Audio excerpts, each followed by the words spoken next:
Hi అండి, welcome to my channel. సింపుల్గా టేస్టీగా చేసుకునే రెసిపీలో ఇది ఒక్క రెసిపీ అండి. చాలా సింపుల్గా చేసేసుకోవచ్చు. మన హెల్త్ బెనిఫిట్స్ కూడా ఇందులో చాలా ఎక్కువగా ఉంటాయి. రక్తహీనతతో బాధపడే వారికి ది బెస్ట్ అని చెప్తాను. వీక్లీ ట్రైస్ తీసుకున్నా కూడా చాలా హెల్త్ బెనిఫిట్స్ అయితే ఉంటాయి. అదేనండి పాలకూర. పాలకూరతో చాలా సింపుల్గా మీకు ఈ కర్రీ రెసిపీని అయితే చూపించేస్తాను, చూసేయండి. దానికోసం ఇక్కడ 3 బంచెస్ ఆఫ్ పాలకూరను తీసుకొని నీట్గా కట్ చేసుకోవాలి. మనము ఎంత సన్నగా కట్ చేసుకుంటే పాలకూర అనేది అంత త్వరగా మనకు ఉడికిపోతుంది. కాబట్టి ఇక్కడ నేను సన్నగా కట్ చేసి తీసుకున్నాను. ఇక్కడ 3 కట్టల పాలకూరను కూడా అదే రకంగా కట్ చేసి ఉప్పు కలిపిన వాటర్లో ఒక 10 నిమిషాల పాటు కలిపేసి పక్కన పెట్టేసుకోండి.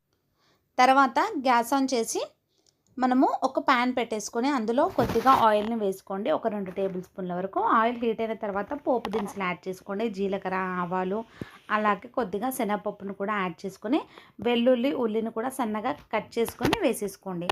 అంతా కూడా ఒక అర నిమిషం పాటు ఆయిల్లో ఫ్రై చేసుకోండి. మనం వేసుకున్న ఉల్లిపాయ, వెల్లుల్లి కూడా ఆయిల్లో ఫ్రై అయ్యే విధంగా ఒక అర నిమిషం పాటు ఫ్రై చేసుకున్న తర్వాత ఇక్కడ నేను ఒక 2 ఎండుమిర్చిని అలాగే ఒక 2 పచ్చిమిర్చిని కూడా ఇలా చీల్చి కట్ చేసి వేసుకున్నాను. అవి కూడా మనకు ఆయిల్లో కాస్త మగ్గనివ్వాలి. తర్వాత కొద్దిగా పసుపు అలాగే కొద్దిగా ఉప్పును కూడా యాడ్ చేసేసి మిక్స్ చేసి మూత పెట్టి సిమ్లో ఒక 2 నిమిషాలు కుక్ చేసుకోండి.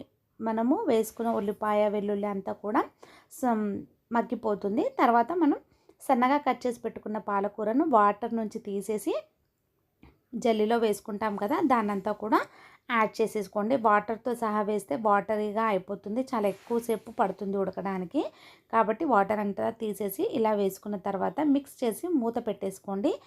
అలాగే నేను ఇక్కడ హై ఫ్లేమ్లో ఒక నిమిషం పాటు మిక్స్ చేశాను. తర్వాత ఒక అరగంట ముందు నానబెట్టి పెట్టుకున్న పెసరపప్పును యాడ్ చేసుకుంటున్నాను.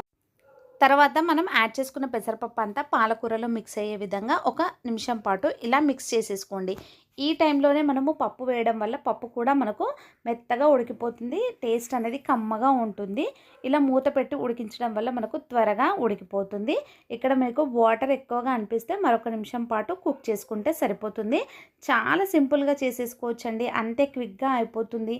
ఇక్కడ మీరు చాలా సింపుల్గా టేస్టీగా క్విక్గా అయిపోయే రెసిపీస్ అడుగుతున్నారు కాబట్టి ఈ సిరీస్ని అయితే స్టార్ట్ చేశానండి. ఖచ్చితంగా మీరు లైక్ చేయండి. చాలా సింపుల్గా ఇంట్లోనే మనము కొత్తగా వంట రాని వాళ్ళు చేసుకునే విధంగా చాలా సింపుల్గా నేనైతే చూపించేస్తాను. కొత్తగా బ్యాచిలర్స్ కానీ కొత్తగా మ్యారేజ్ చేసుకున్న వాళ్ళు వంటలు చేయడానికి ఇబ్బంది పడతారు కాబట్టి ఈ సింపుల్ సిరీస్ని అయితే స్టార్ట్ చేశాను. ఈ రెసిపీ మీకు నచ్చితే ఖచ్చితంగా లైక్ చేసి షేర్ చేయండి.